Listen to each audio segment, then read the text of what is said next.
Dans cet épisode, vous verrez que Rishi et Tanvi ont une discussion. Rishi se rend compte que la mère de Pawan est également impliquée avec Pawan. Rishi en parle à Tanvi, puis Ahana arrive. Ahana dit à Tanvi que l'oncle Raj l'appelle et semble très en colère, peut-être contre elle. Tanvi part. Rishi pense que si les parents de Pawan sont impliqués, il cache un grand secret, ce qui rendra encore plus difficile pour lui de dénoncer Pawan. Pendant ce temps, Sanoli pleure. Pawan vient vers elle et dit qu'il aime être avec elle et que Tanvi n'est qu'une excuse. Il dit à Sanoli que même si Tanvi a un enfant, ce sera à eux de l'élever et elle aura l'enfant qu'elle veut pendant que ses parents auront un héritier. Pawan envisage de jeter Tanvi hors de sa vie et de son foyer une fois qu'elle deviendra la mère de son enfant. Il blâme Rishi pour leur situation difficile et dit qu'ils doivent tuer Rishi de manière à ce que personne ne les soupçonne. Sanoli est d'accord et dit qu'elle fera ce qu'elle l'a empêché de faire auparavant, tuer Rishi. Raj pense à Rishi et Tanvi et soupçonne qu'il y a quelque chose entre eux. Il appelle Tanvi et lui dit qu'il l'a toujours vue comme une fille et veut qu'elle promette de ne pas s'interposer entre le mariage de Rishi et Tanu.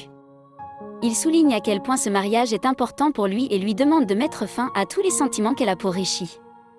Tanvi promet à Raj qu'elle ne s'interposera pas entre Rishi et Tanu et qu'elle tiendra sa promesse. Tanvi quitte la chambre de Raj très ému, se remémorant ses moments avec Rishi et pleurant. Rishi la trouve en train de pleurer et lui demande ce qui ne va pas et si Raj lui a dit quelque chose. Il propose de parler à Raj lui-même car il ne peut pas la voir pleurer. Tanvi dit que Raj l'aime comme le ferait un père, et Rishi le considère comme un problème mineur, affirmant qu'il ne comprend pas pourquoi les filles pleurent pour tout. Il lui demande quelle chose émotionnelle Raj a dit, mais elle ne lui dit pas. Rishi rappelle à Tanvi leur première rencontre et comment il est tombé amoureux d'elle au premier regard. Tanvi dit qu'elle veut épouser Pawan malgré les objections de Rishi, car il n'a pas de preuve que Pawan est mauvais. Rishi insiste sur le fait qu'il ne la laissera pas épouser Pawan. Tanvi devient très émue et dit à Rishi de quitter sa vie, affirmant qu'elle fait confiance à Dieu pour l'issue de sa vie. Rishi est choqué et lui rappelle sa promesse de rester à ses côtés, mais Tanvi lui dit de s'en aller. Rishi et Tanvi sont profondément tristes et pleurent. La famille est heureuse lorsque Raj annonce la date du mariage de Rishi et Tanu, fixée à après-demain. Rishi est surpris et part en entendant cela. Raj sent que Rishi est en colère contre lui. Rishi, dans sa chambre, réfléchit aux paroles de Tanvi et se sent très blessé, se demandant pourquoi Dieu l'a fait tomber amoureux de Tanvi uniquement pour les séparer.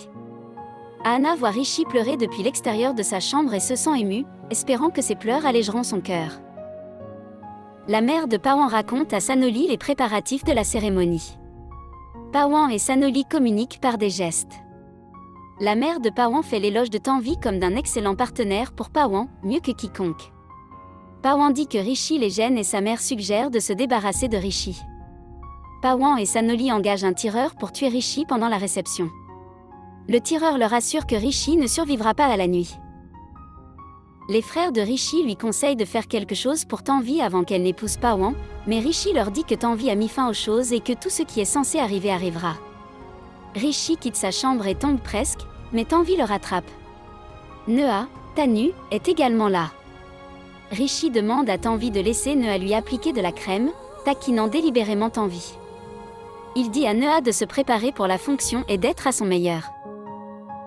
La fonction commence et les frères de Rishi sont tristes, reconnaissant que Tanvi a rompu la relation, donc Rishi ne peut rien faire maintenant. Neha est très habillée. Bani demande pourquoi elle est si habillée, et Neha dit que Rishi le lui a dit. Neha prie pour que d'une manière ou d'une autre, elle et Rishi finissent par se marier. Merci d'avoir regardé. Comment avez-vous trouvé cette critique ? Laissez un commentaire ci-dessous.